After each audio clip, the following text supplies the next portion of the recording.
भक्ति मर्यादा सतनाम। वीडियो में आगे बढ़ने से पहले चैनल को सब्सक्राइब कर लें ताकि हमारी वीडियो आप तक सबसे पहले आती रहे। सत साहिब। नाम प्राप्ति के लिए तथा प्राप्त करने के बाद आवश्यक नियम जिनमें से एक भी नियम खंड नहीं करना है। यदि निम्न नियमों का पालन नहीं कर सकते तो सतनाम ना ले। उपदेश प्राप्त पुण्यात्माएं परमात्मा के मार्ग पर चलती हैं। वह परमात्मा प्राप्ति के लिए यात्रा प्रारंभ करती हैं। यात्री बहुत ही कम सामान लेकर यात्रा करता है। अधिक भार उठाकर यात्रा करना संभव नहीं होता। जो सांसारिक परंपराएं हैं वे व्यर्थ का भार है जो भक्ति मार्ग में यात्रा करने में बाधक है। इसलिए इस भार से मुक्त होने के लिए नियमों का पालन करना अनिवार्य है। नियम नंबर 1, किसी के पैर नहीं छूने और ना ही दूसरे को छूने देना है। यदि अचानक या मना करने पर भी पैर छू लेता है तो उस स्थिति में नामखंड नहीं होता। आपने किसी को बद्दुआ या आशीर्वाद नहीं देना है, ना ही इच्छा करके किसी से आशीर्वाद लेना है। कोई आपके सिर पर आशीर्वाद के लिए हाथ रखे तो आपने मना करना है। फिर भी कोई हाथ रख देता है तो आपका उपदेश सुरक्षित है, परंतु आपने आशीर्वाद व बद्दुआ बिल्कुल नहीं देनी है, क्योंकि आशीर्वाद देने से आपकी भक्ति कमाई क्षीण हो जाती है। जैसे एक पहिए की ट्यूब से दूसरे पहिए की ट्यूब में हवा डालने से आपकी गाड़ी खड़ी हो जाएगी, आपको हानि हो जाएगी। एक उपदेशी बहन ने अपने अनुपदेशी भाई को स्वस्थ होने का आशीर्वाद दे दिया। भाई तो स्वस्थ हो गया, परंतु बहन इतनी अस्वस्थ हुई कि 1 महीना अस्पताल में रही। उन्हें उपदेश लिया, अपनी गलती की क्षमा याचना करने पर ही वह स्वस्थ हो पाई। इसलिए सर्व से प्रार्थना है कि यह गलती ना करें। इसी प्रकार अन्य नियमों के खंड करने से आपकी राम नाम की गाड़ी में पंचर हो जाएगा, वह भी रुक जाएगी, अर्थात आप जी को हानि होगी। पूर्व समय में सती प्रथा यानी परंपरा थी। जिस किसी का पति मर जाता था तो उसकी स्त्री को भी उसी मृत पति के साथ जिंदा जलाया जाता था, जो एक महाजालिम कर्म था। उस समय के मानव समाज ने उस कुरीति को मजबूरन मानना पड़ता था। किसी महापुरुष ने संघर्ष करके उस सती प्रथा को बंद कराया। समाज के रूढ़िवादी व्यक्तियों ने बहुत विरोध भी किया, परंतु प्रयत्न सफल हुआ तो आज सर्व बहनें सुखी हैं। इसी प्रकार ये सर्व परंपराएं जानो जो मानव समाज पर भार हैं, इनको समाप्त करने से ही भार मुक्त हो सकेंगे तथा भक्ति मार्ग पर आसानी से चल सकेंगे। नियम नंबर 2, टीवी, कंप्यूटर तथा मोबाइल में फिल्म, सीरियल, मैच, कार्टून देखना तथा मोबाइल में वीडियो गेम आदि नहीं खेलना है। नियम नंबर 3, किसी को दान यानी बिना सिला कपड़ा, सीधा आदि नहीं देना है, ना ही किसी धार्मिक स्थल यानी मंदिर मंडी के लिए पैसे देने हैं, और ना ही उनके किसी भंडारे में जाना है। जैसे धर्मशाला गली पक्की करने, कुआं तथा तालाब यानी जोहड़ की खुदाई, खेतों के साजले, नाले की खुदाई तथा अन्य इसी प्रकार के सामूहिक सामाजिक कार्यों के लिए पैसे दे सकते हैं। नियम नंबर 4, माथे पर तिलक ना लगाना है और ना ही लगवाना है। भात में पटड़े पर नहीं चढ़ना है। गले में माला नहीं डलवानी है और ना ही डालनी है, और ना ही किसी की झोली में पैसे डालने या लेने हैं। यदि दोनों पक्ष उपदेशी हैं तो विवाह केवल असुर निकंदन रमणी करके साधारण विधि से करना है तथा भात परंपरा को समाप्त करना है। नियम नंबर 5, कोई त्योहार, जागरण, मुंडन, धार्मिक अनुष्ठान, जन्मदिन, छठी आदि नहीं मनाना है, ना ही उसमें जाना व सहयोग करना है। नियम नंबर 6, किसी को दुआ या बद्दुआ नहीं देनी है। नियम नंबर 7, किसी को good morning, good afternoon, good evening, good night आदि शब्द नहीं बोलने हैं। यदि कोई बोलता है तो उसे समय अनुसार केवल morning morning, evening evening, afternoon व नाइट नाइट 2-2 बार बोल दें। नियम number 8, happy birthday, happy new year तथा गुड बाय आदि शब्द नहीं बोलने हैं। यदि कोई आपसे बोलता है तो उसे धन्यवाद या थैंक यू बोल दें। नियम नंबर 9, सिखों को छोड़कर संत बाबा रूप में दाढ़ी ना हो। नियम नंबर 10, बहनों ने नेल पॉलिश और लिपस्टिक नहीं लगानी है। नियम नंबर 11, परफ्यूम तथा सेंट आदि नहीं लगाना है। नियम नंबर 12, विवाहित बहनें केवल सिंदूर या बिंदी में से एक चीज लगा सकती हैं। नियम नंबर 13, किसी अनुपदेशी का जूठा नहीं खाना है। नियम नंबर 14, हाथों पर मेहंदी नहीं लगानी है, किसी बीमारी के कारण लगा सकते हैं। हाथों में मेहंदी लगाने से नामखंड होता है। सिर यानी बालों में रंग काली मेहंदी या डाई नहीं लगानी है। नियम नंबर 15, शादी में जाते हैं तो सगुनवार फेरी मुंह दिखाई पर पैसे नहीं देने हैं। विदाई के समय घर में नारियल नहीं फोड़ना है। कन्या विदाई के समय गाड़ी पर पानी डालना या सगुन के लिए धक्का लगाना अर्थात सगुन करना मना है। नियम नंबर 16, किसी को किसी भी अवसर पर गिफ्ट देना मना है।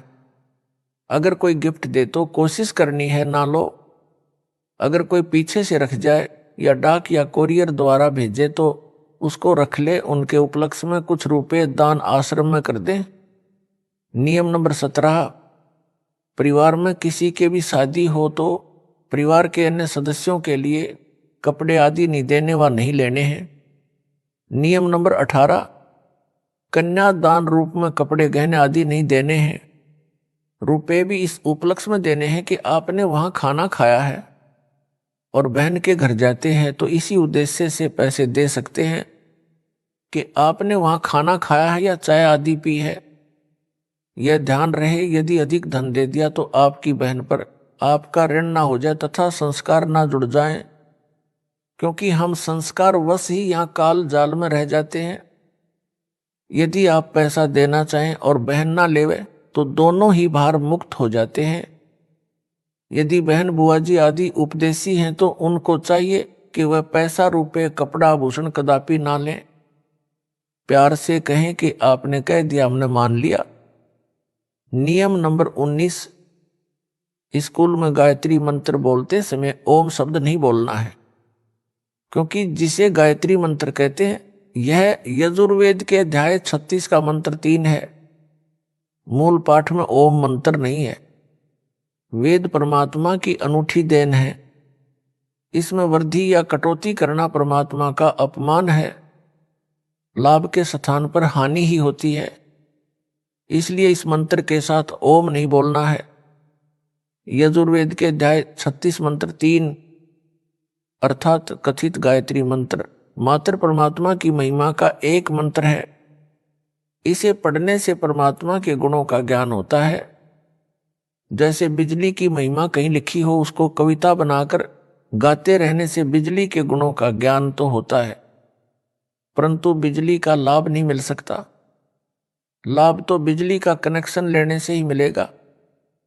इसी प्रकार यजुर्वेद अध्याय 36 मंत्र 3 जिसको गायत्री मंत्र बताकर जाप करने को कहते हैं वह व्यर्थ है, क्योंकि यह मंत्र तो परमात्मा की महिमा का ज्ञान कराता है, परमेश्वर के गुणों अर्थात लाभ को बताता है।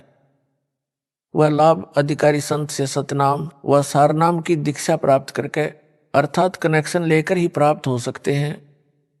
यजुर्वेद अध्याय 36 मंत्र 3 अर्थात गायत्री मंत्र की आवृत्ति करने से नहीं, फिर भी कोई अज्ञानी व्यक्ति विद्यार्थियों को विवश करे तो ओम शब्द का उच्चारण ना करें, केवल गायत्री मंत्र का भूर्भुव स्वा से ही उच्चारण प्रारंभ करें। ओम एक अक्षर को ना लगाए। अध्यापकों को चाहिए कि यजुर्वेद अध्याय 36 मंत्र 3 की अपेक्षा संत गरीबदास जी महाराज की वाणी से मंगलाचरण विद्यार्थियों से बुलाएं। गायत्री मंत्र से कई गुना लाभ होता है, परंतु सतनाम तथा सारनाम बिना सब व्यर्थ है।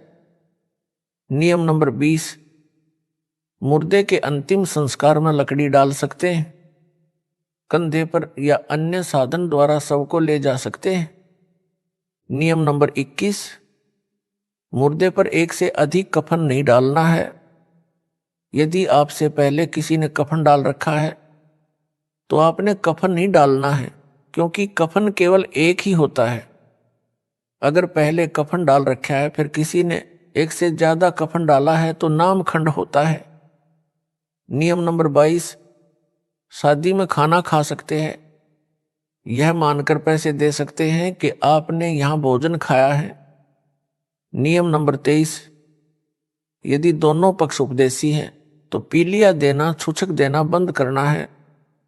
एक पक्ष अनुपदेशी है तो केवल 2-2 जोड़ी कपड़े केवल जच्चा व बच्चे के देने हैं।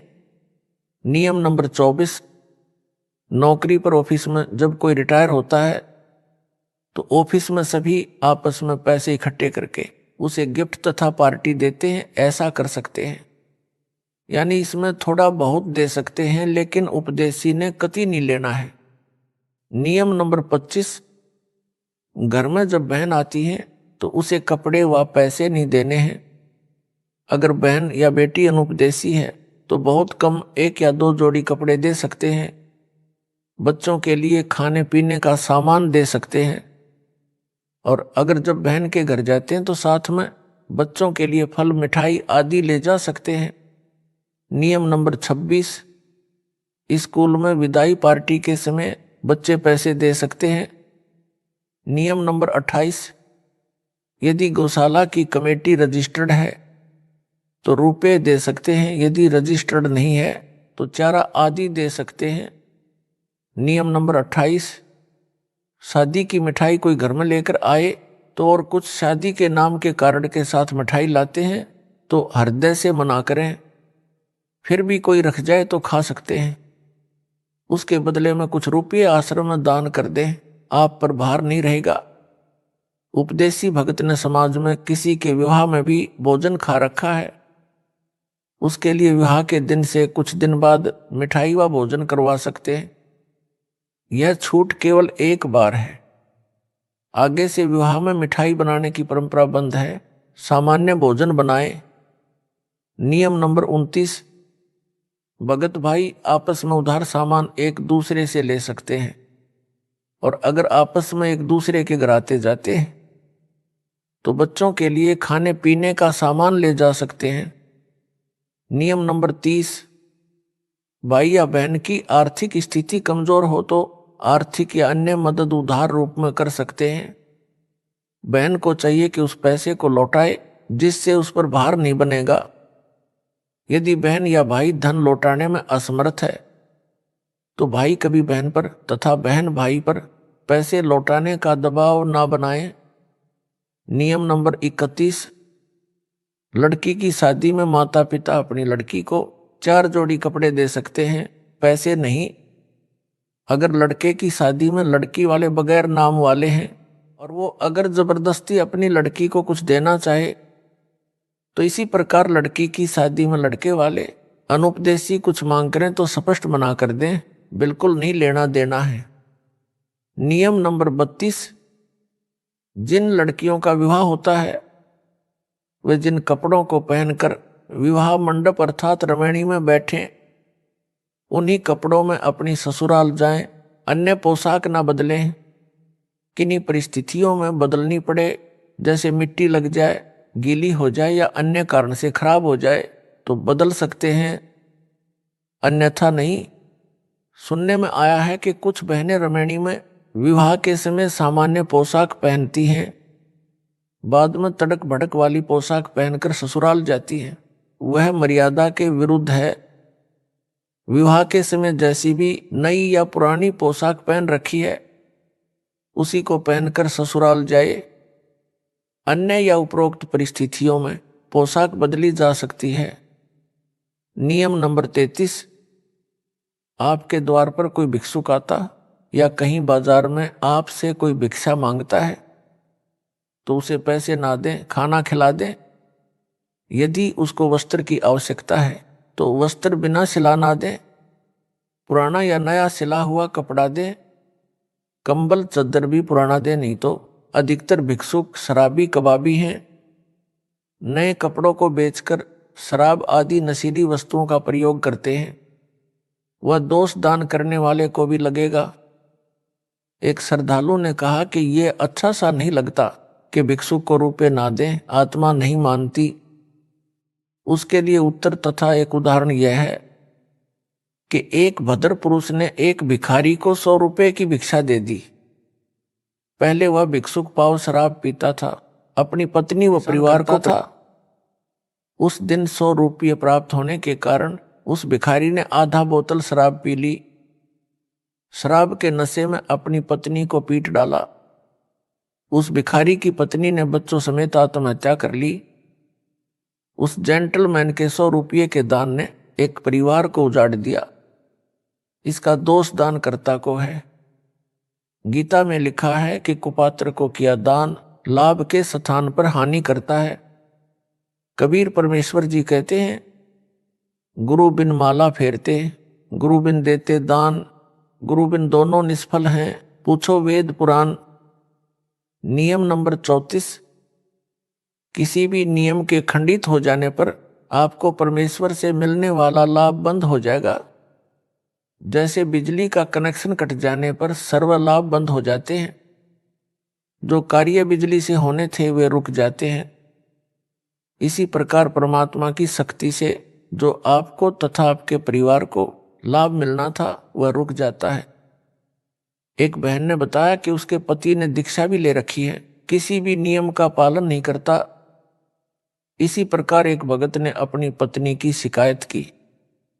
उसके विषय में यह जाने कि उनका नाम खंडित हो चुका है। ऐसे व्यक्तियों का कोई भयंकर पाप कर्म है। नाम खंडित होने पर वह पाप कर्म अपना प्रभाव करके हानि करेगा। जब तक मर्यादा में रहकर भक्ति करते हैं तो वह पाप कर्म हानि नहीं कर सकता। एक बहन ने ऐसे ही नाम खंडित कर रखा था। कुछ वर्षों के पश्चात उसकी जीभ में कैंसर का रोग हो गया। उस बहन से पूछा कि क्या अब आपको टीवी देखना, लिपस्टिक लगाना अच्छा लगता है? उसने रोते हुए कहा, नहीं नहीं। इसी प्रकार परिवार व शरीर में हानि से बचने के लिए तथा परमात्मा से लाभ प्राप्त करके मोक्ष प्राप्ति के लिए मर्यादा में रहें, अन्यथा पाप कर्म आपको क्षति कर देगा।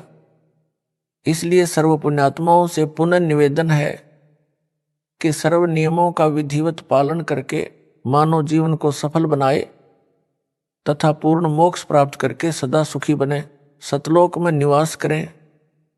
जो विद्यार्थी शिक्षा समय में मौज मस्ती करते हैं वे शिक्षा से वंचित रह जाते हैं, आजीवन कष्ट उठाते हैं। जो शिक्षा के समय में मौज मस्ती ना करके लगन से शिक्षा पूरी कर जाते हैं तो उनको विद्यालय में किए प्रयत्न का फल बाहर क्षेत्र में नौकरी द्वारा प्राप्त होता है। इसी प्रकार सर्व मानव परमात्मा प्राप्ति के विद्यालय में विद्यार्थी यानी भगत हैं। जो भगत मौज मस्ती करते हैं, भक्ति तथा नियमों का पालन ना करके अन्य प्राणियों के शरीरों में घोर कष्ट उठाएंगे। जो लगन के साथ मर्यादा में रहकर परमेश्वर कबीर जी की भक्ति साधना मुझ दास से प्राप्त करके आजीवन करते रहेंगे, उनको सतलोक में सर्व सुविधाएं प्राप्त होगी। वहां वृद्ध अवस्था नहीं है, मृत्यु भी नहीं होती। ऐसा ही जीवन है, नर नारी व परिवार है, वह कभी मृत्यु को प्राप्त नहीं होता। इसलिए सत्य भक्ति करके अपना जीवन सफल बनाएं। जिस सत्य भक्ति से आपको यहाँ भी सर्व आवश्यक सुख सुविधाएं प्राप्त होंगी तथा पूर्ण मोक्ष भी मिलेगा। विशेष छूट, समाज में स्थान बनाने के लिए विशेष छूट दी जाती है। संत रामपाल दास का निवेदन दिनांक 17 फरवरी 2018 से लागू। पहला, लड़की की बिना नाम वाले परिवार में शादी होती है और ससुराल वाले आन उपासना के लिए मजबूर करते हैं। जैसे उनके देवी देव धाम पर उनके साथ जाने के लिए, वहां पर धोख लगाने के लिए कहते हैं, तो उपदेशी बेटी उनके साथ सैर सपाटा जानकर चली जाए। जैसा वे कहें करती रहे, परंतु मंत्र अपना जाप करती रहे। यदि वहां कोई तिलक लगाता है तो लगवा ले, तुरंत उतार दे। यदि हाथ के नाला यानी धागा बांधता है तो बाद में तोड़ फेंके। दूसरा, यदि किसी त्योहार पर भोजन बनाने के लिए कहे तो बना दे, उसे खा भी ले, परंतु भोग वाला ना खाए। यदि भोग लगाकर सब भोजन में मिलाते हैं तो उसे ना खाए, अपना भोजन अलग निकाले या भिन्न बना ले। तीसरा, बात के समय यदि किसी उपदेशी को जाना पड़े यदि मजबूरी है तो कोई बात नहीं है। चौथा, यदि कोई माला डालता है तो उसे हाथ में पकड़ ले, यदि डाल दी जाए तो तुरंत निकाल ले। पांचवा, यदि किसी अधिकारी या राजपद प्राप्त भगत को कोई उद्घाटन रस्म करनी पड़े तो अनिच्छा से एक ड्रामा समझ कर करे। छठवा, यदि सरकारी कर्मचारी या अधिकारी का या प्राइवेट नौकर को या पुत्रावधुआ पत्नी को निषेध वस्तु लेने के लिए आदेश होता है तो बचे। यदि मजबूरी हो तो ला सकता है, जैसे शराब, सिगरेट लाने, मांस बनाने, यानी फौज में या होटल में या कहीं नौकरों को व विवाहित बहनों को सास ससुर पति आदि आदेश दे तो मजबूरी मानकर दुखी मन से परमात्मा से क्षमा मांग कर करे। कुछ दिन में परमात्मा अड़चन समाप्त कर देता है। पहले उनको मना करे कि मैं यह पाप नहीं कर सकता, कर सकती, फिर भी जोर दे तो कहे कि इसका पाप आपको लगेगा, कहकर कर दे। सातवां, यदि सैनिक या सिपाही को गोली मारने का आदेश होता है तो मना ना करे, क्योंकि वह दोष आदेश करने वाले को लगता है, उसकी नौकरी यही है। रण में शहीद हुए सैनिक व सिपाही को स्वर्ग प्राप्ति होती है। आठवां, विशेष परिस्थिति में बालों में रंग कर सकते हैं, हर्बल वाला यानी आयुर्वेद वाला। नौवां, कई बेटियों बहनों को बिगड़ी परिस्थितियों में कार्यालय में लिपस्टिक लगाने के लिए मजबूर किया जाता है। उनके लिए छूट दी जाती है कि कार्यालय में जाने से पहले लगा ले तथा छुट्टी के बाद तुरंत उतार दे। कोशिश करे ना लगाए तो अच्छा। यह स्वास्थ्य के लिए भी हानिकारक है।